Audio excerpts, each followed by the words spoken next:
আসসালামু আলাইকুম প্রিয় দর্শক, অন্য মঞ্চ অনুষ্ঠানে আপনাদের স্বাগত জানাচ্ছি। আপনাদের বলেছিলাম যে আমেরিকা কিভাবে এবার চাপ দেবে।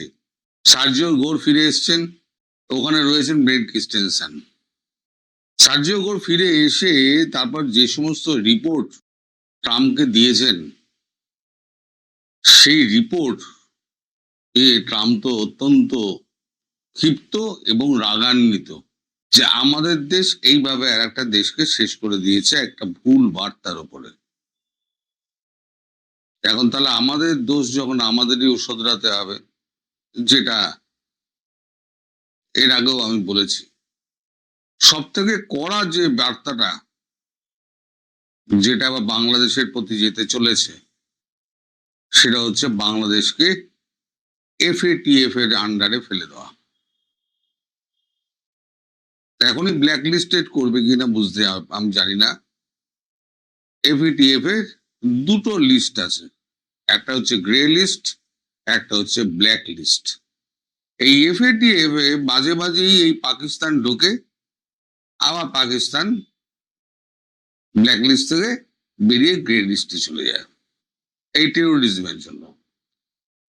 এখানেও বাংলাদেশে সেই একই কাণ্ড ঘটবে টেরোরিজমের জন্য, এবং একটা শান্তিপূর্ণ দেশকে অশান্ত করে দেওয়া এবং যত আপনার আইনি প্রক্রিয়া রয়েছে সেগুলোকে লাটে তুলে দেওয়ার জন্য এই গ্রে লিস্ট আর ব্ল্যাক লিস্ট।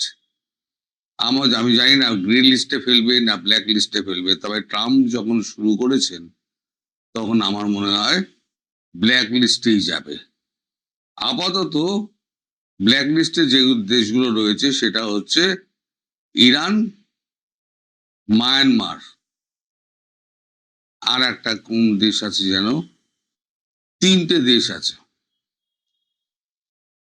ব্ল্যাক লিস্টের মধ্যে। পাকিস্তান আগে ছিল, পাকিস্তান এখন বেরিয়ে গিয়েছে। আবার যেদিন দরকার ফুরিয়ে যাবে সেদিনকে আবার ব্ল্যাক লিস্টে করে দেবে। এবার ব্ল্যাক লিস্ট হওয়ার মানে কি আগে দেখে নিন যে ব্ল্যাক লিস্টে কি আছে। ব্ল্যাক লিস্ট বলছে Financial Action Task Force FATF maintains two primary warning lists to protect the global financial system. The blacklist, high risk jurisdiction subject to call for action, and the grey list, jurisdiction under increased monitoring. এবার আপনারা এখানে দেখে নিন, যদি আপনাদের কৌতূহল থাকে আপনারা এটাকে পজ করে আপনারা বড় করে দেখে নিতে পারেন। সেটা হচ্ছে গ্রে লিস্টে কি কি শর্ত আছে এবং ব্ল্যাক লিস্টে কি কি শর্ত আছে। আমি মর্মার্থ আপনাদের বলে দিচ্ছি, ব্ল্যাক লিস্ট যদি হয়ে যায়, ব্ল্যাক লিস্টেড কান্ট্রি হিসেবে বাংলাদেশ যদি পড়ে যায়, তাহলে ডলারে কোনো কাজই করতে পারবে না। ডলার বলে যে একটা বস্তু আছে সেটা কাগজ হয়ে যাবে, মানে ডলারটা নিষিদ্ধ করে দেবে, যেটা পাকিস্তানকে মাঝে মাঝেই করে টাইট মারার জন্য। ডলার হচ্ছে কি আন্তর্জাতিক একটা মুদ্রা। আপনার কাছে 20 বিলিয়ন, 40 বিলিয়ন, 600 বিলিয়ন ডলার আছে, কিন্তু ডলারটাকে আমেরিকা বাতিল করে দিল, তার কারেন্সি সে বাতিল করে দিল, এই দেশের জন্য বাতিল, সুইফট ক্লোজ করে দিল। সুইফটে বিভিন্ন অ্যাকাউন্ট বিভিন্ন দেশের রয়েছে, বাংলাদেশের যে জানলাটা আছে, উইন্ডো আছে, উইন্ডোটাকে ব্লক করে দিল। তাহলে আপনাদের কি অবস্থা হবে? এইটার কিন্তু একটা আভাস সার্জিও গোর তারেক রহমানকে দিয়ে এসেছিলেন, একটা লম্বা কাগজের লিস্ট দিয়েছে। সেখানে উনি যেটা উল্লেখ করেছেন, আজকে আমি জানতে পারলাম, গত পরশু দিনের যে বৈঠকটা ছিল, যে doctor Jaishankar, Ajit Doval, principal secretary আমাদের প্রমোদ কুমার মিশ্রা, পিকে মিশ্রা, তাদের উপস্থিতিতে যে মিটিংটা ছিল, সেই মিটিংয়ে কিন্তু উনি ব্যাখ্যা করেছিলেন, কি চিঠিটা উনি দিয়েছেন। সেখানে পরিষ্কার করে লেখা ছিল যে আইনের শাসন প্রতিষ্ঠা করতে হবে এবং আইসিটি নামে কি একটা বানিয়েছে না, হ্যাঁ, একটা ঢপের চপ, ওইটাকে বাতিল করতে হবে এবং ওইখানে যত মামলা আছে এবং ফলস মামলা, আওয়ামী লীগের যত কর্মী এবং শেখ হাসিনার ওপরে সেই মামলাগুলো যদি অবিলম্বে প্রত্যাহার না করা হয়, তারেক রহমান সরকার তো থাকবে না, প্রথম কথা। দ্বিতীয় কথা, অন্য কোনো গভর্নমেন্ট যে ফর্ম করবে তার পথটাও একদম মেরে দিচ্ছে ব্ল্যাক লিস্ট অথবা গ্রে লিস্ট। কারণ দেশ চালাতে গেলে তো টাকার দরকার, আর টাকা যদি না থাকে তাহলে দেশ চলবে কি করে? খাদ্য, পানীয় জল এই সমস্ত আসবে কি করে? এদিকে রূপপুর পারমাণবিক কেন্দ্র নিয়ে আবার একটা গন্ডগোল লেগেছে। 13.38 বিলিয়ন ডলার ওইটাতে লগ্নি করেছিল রাশিয়া। তার 90% অর্থ দিয়েছিল রাশিয়া এবং 10% অর্থ দিয়েছিল শেখ হাসিনার সরকার। এবার সেই অর্থ তো ইউনুসের সময় থেকে তো আর অর্থ দেওয়া হয়নি। ইতিমধ্যে হয়েছে কি, স্যাংশন চাপিয়ে দিয়েছে রাশিয়ার ওপরে। যদিও তখন রাশিয়ার ওপরে স্যাংশন ছিল, অর্থ দিতে পারতো না, তাই রাশিয়া একটা বিকল্প পথ বলেছিল যে ভারতের রুপিতে আমাদেরকে শোধ করো। এটা একটা মেকানিজম যেটা রাশিয়ার সঙ্গে আছে, বিশ্বের আরো 20টা দেশের সঙ্গে আমাদের আছে, যে রুপিতে ট্রেড। কালকে যদি চায়নার সঙ্গে আমাদের হয়ে যায়, রুপি আর ইয়েনে যদি ট্রেড আমরা মেকানিজম করে দিই, তাহলে ডলারকে এড়িয়ে গিয়ে আমরা রুপি আর এতে চাইনিজ এতে কারেন্সিতে আমরা ব্যবসা করতে পারবো। তার জন্য মেকানিজম দরকার। সেই মেকানিজমটা কিন্তু বাংলাদেশে করা আছে, সোনালী ব্যাংক এবং বোধহয় এক্সিম না কি একটা ব্যাংকে একটা করা আছে, এই মেকানিজমটা করা আছে। রাশিয়া বলেছে এই মেকানিজমের আন্ডারে আপনারা ভারত থেকে আপনারা রুপি কিনুন, রুপি কিনে আমাকে রুপিকে ট্রান্সফার করুন। আপনি যদি ডলারে না দিতে পারেন, কারণ কারণ দেখাচ্ছে ডলার আমি দিতে পারছি না, ডলার যদি না দিতে পারো তাহলে বিকল্প পথ কি? বিকল্প পথ আমি তোমায় বলে দিচ্ছি, তোমার ওখানে মেকানিজম করা আছে। শেখ হাসিনার সময় এটা হয়েছিল যে ডলার যদি সংকট হয় তাহলে রুপিতে ব্যবসা হবে এবং টাকা, রুপি আর টাকা এইটাতে ব্যবসা হবে। রুপি দিয়ে টাকা দিয়ে রুপি নিলেন,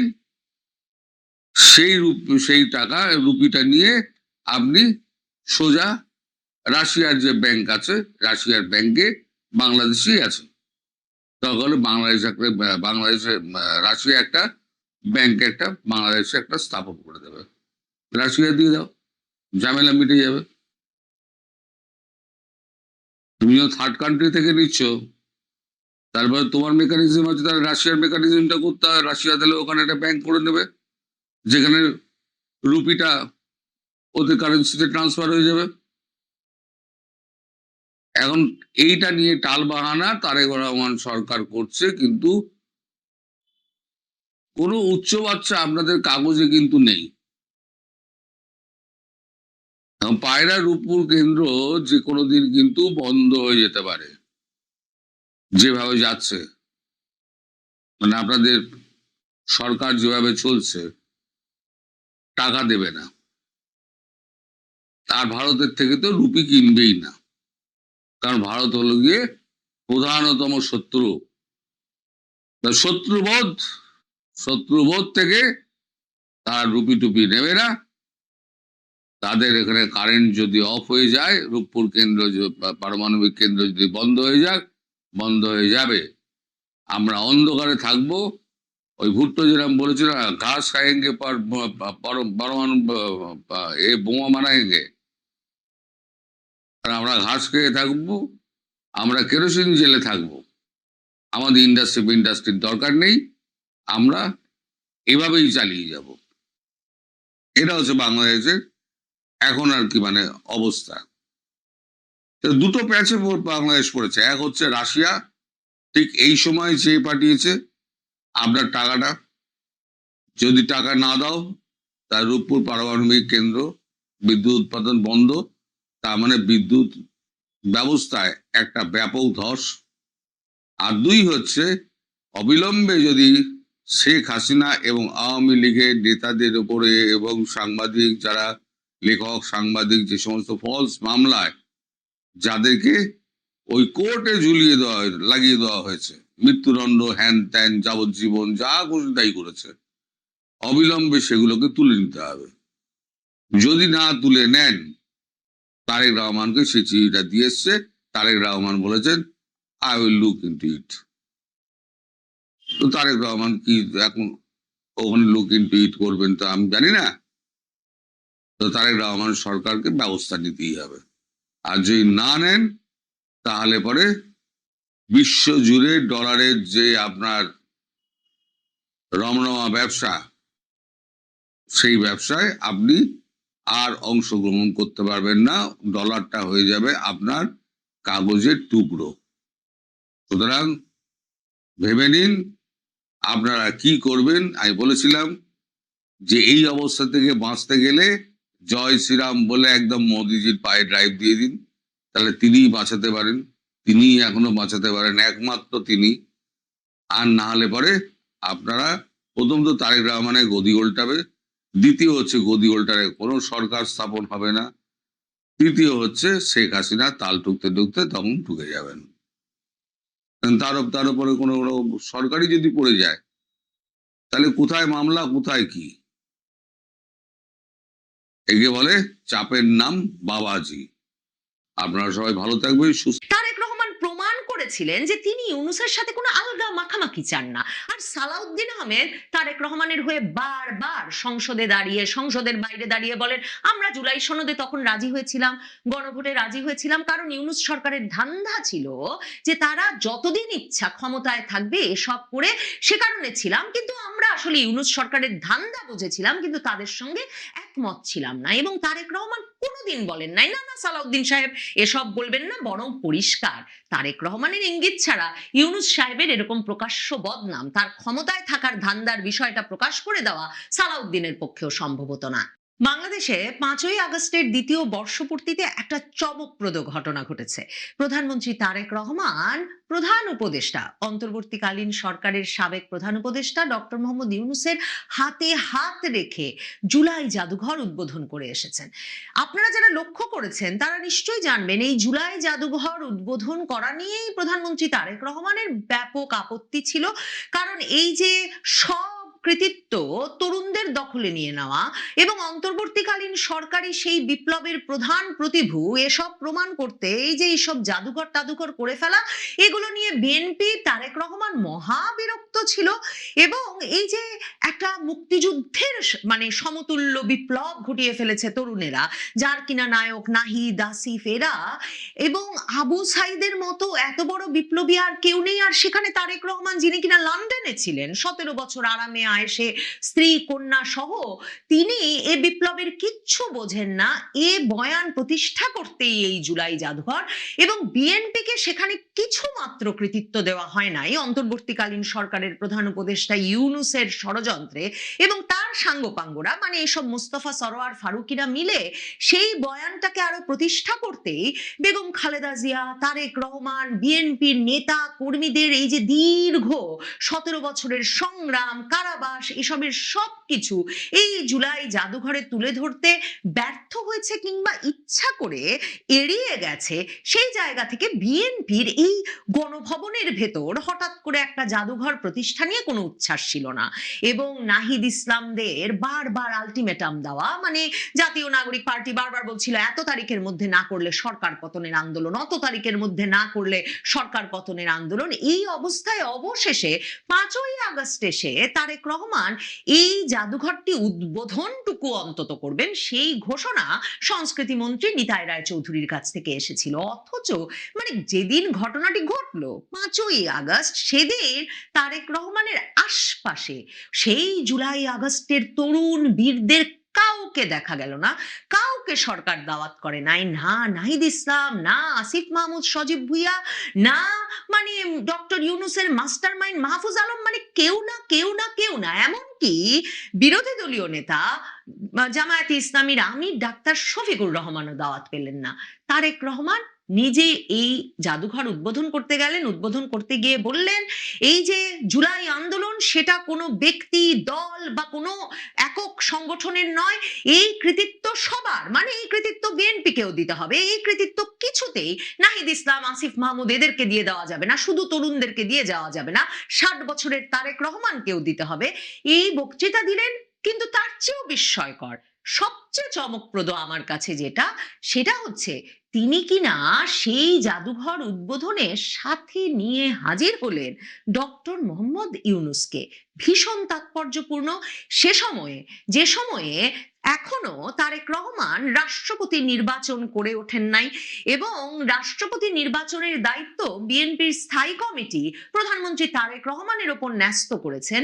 এবং ইউনূস দায়িত্ব ছাড়ার আগে থেকে, ইউনূস তারেক রহমানের প্রথম ব্যক্তিগত বৈঠকটা যখন লন্ডনে অনুষ্ঠিত হলো 2025-এর জুনে, তখন থেকেই এ কথা ব্যাপকভাবে প্রচারিত হয়ে এসেছে যে ডক্টর মোহাম্মদ ইউনূসের মূল লক্ষ্য বাংলাদেশের রাষ্ট্রপতি হওয়া এবং বাকি জীবনটা এই রাষ্ট্রপতি প্রোটোকলের মধ্যে থাকা এবং রাষ্ট্র ক্ষমতা আসলে রাষ্ট্রপতি পদে থেকে পেছন থেকে পরিচালনা করা। তারেক রহমান তো তাকে এই কথাও দিয়ে এসেছিলেন লন্ডনে, বৈঠকের পরে বলেছিলেন যে তিনি চান, তার পক্ষ থেকে তার দলের নেতৃবৃন্দ জানিয়েছিলেন সংবাদ মাধ্যমকে যে তিনি চান সব সময় ডক্টর মোহাম্মদ ইউনূস, বেগম খালেদা জিয়ার মতো ব্যক্তিরা বিএনপি যদি সরকারে আসে সেই সরকারের মাথার উপর থাকবে। তার মানে কি তারেক রহমানকে শেষ পর্যন্ত নানা চাপে সিদ্ধান্ত নিয়ে ফেলতে হয়েছে যে ডক্টর মোহাম্মদ ইউনূসকেই তিনি মাথার উপর রাখবেন, রাখতে হচ্ছে তাহলে তাকে।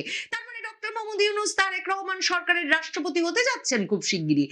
এটার একটা ইঙ্গিত এই তারেক রহমান আর ডক্টর ইউনূসের হাতে হাত ধরে জুলাই জাদুঘর উদ্বোধন করাকে ধরে নেওয়া যায় নিশ্চিতভাবে। কারণ তারেক রহমান কিন্তু বরাবর ডক্টর ইউনূসের সাথে একটা দূরত্ব বজায় রেখে চলতে চেয়েছেন। মানে ডক্টর ইউনূস দায়িত্ব নেওয়ার পর থেকেই তারেক রহমান, মির্জা ফখরুল ইসলাম আলমগীর, সালাউদ্দিন আহমেদরা তো বলেছেন নানা সময়ে, তাদের কোনো ধারণাই ছিল না যে এই ছাত্ররা বা সেনাপ্রধান ওয়াকারুজ্জামান শেষ পর্যন্ত ডক্টর মোহাম্মদ ইউনূসকে এনে একটা সুশীল সমাজের মানে সরকার গঠন করাবে, যে সরকার কিনা আবার কিছুতেই নির্বাচনটা কবে দেবে সেটা খোলাসা করে বলবে না এবং যতদিন ইচ্ছায় ক্ষমতায় থাকার একটা খায়েশ প্রকাশ করবে, সংস্কার বিচার এরকম নানা অজুহাতে। এই প্রসঙ্গে যে তারা ডক্টর মোহাম্মদ ইউনূস সরকারের উপর রাগ ছিল, ক্ষুব্ধ ছিল, সেটা কিন্তু এই মানে দমকেই প্রায় সালাউদ্দিন আহমেদের মুখ দিয়ে প্রকাশিত হয়। আর মির্জা ফখরুল ইসলাম আলমগীর তো ইউনূস আমল থেকেই সেটা বলে আসছেন।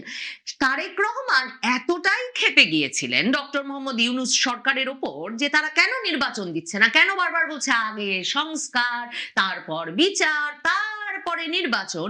মনে থাকবে আপনাদের 2025-এর মে মাসে তিনি নয়াপল্টনে বিএনপির এক জনসভায় ভার্চুয়ালি যুক্ত হয়ে ঘোষণা দিয়েছিলেন যে এখনই যদি এই সরকার এবছরের মধ্যে, মানে 2025-এর ডিসেম্বরের মধ্যে নির্বাচনের ঘোষণা না দেয় তাহলে সরকার পতনের আন্দোলন করতে হবে। এই আলটিমেটাম তিনি দিয়ে দিয়েছিলেন। ডক্টর মোহাম্মদ ইউনূসকে পরে তারেক রহমানের মাথা ঠান্ডা করতে জুন মাসে তার সঙ্গে দেখা করতে বিরাট বহর নিয়ে লন্ডন যেতে হয়েছে। শুধু তাই নয়, এমনকি তার মায়ের জানাজার দিনেও যখন ইউনূস আবেগ দেখাতে তাকে জড়িয়ে ধরতে গেলেন, তারেক রহমানের রহমানের ছবি এবং ভিডিওতে স্পষ্টভাবে অস্বস্তি ফুটে উঠল। এরপর তারেক রহমান নির্বাচিত হলেন, কোনো উচ্ছ্বাস দেখালেন না, তার শপথ অনুষ্ঠানে উচ্ছ্বাস দেখালেন না।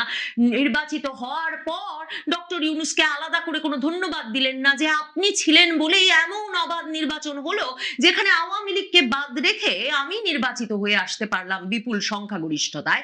কিংবা তিনি তার শপথ গ্রহণের অনুষ্ঠানেও ডক্টর মোহাম্মদ ইউনূসকে কোনো আলাদা ধন্যবাদ, আলাদা আবেগ, আলাদা করমর্দন কিংবা আলাদা আলিঙ্গন কিছুর সুযোগ দিলেন না। ডক্টর মোহাম্মদ ইউনূস 2 ঘন্টা 2.5 ঘন্টা অপেক্ষা করে, মানে তিনি নিজেই ঢুকে সেই কথা বলছিলেন প্রধানমন্ত্রী তারেক রহমানকে, তার আবার রিল ভাইরাল হয়ে গেল। যমুনায় ঢুকেছিলেন তারেক রহমানের ঈদ শুভেচ্ছা বিনিময়ের দিনে একেবারে সাধারণ মানুষের সাথে।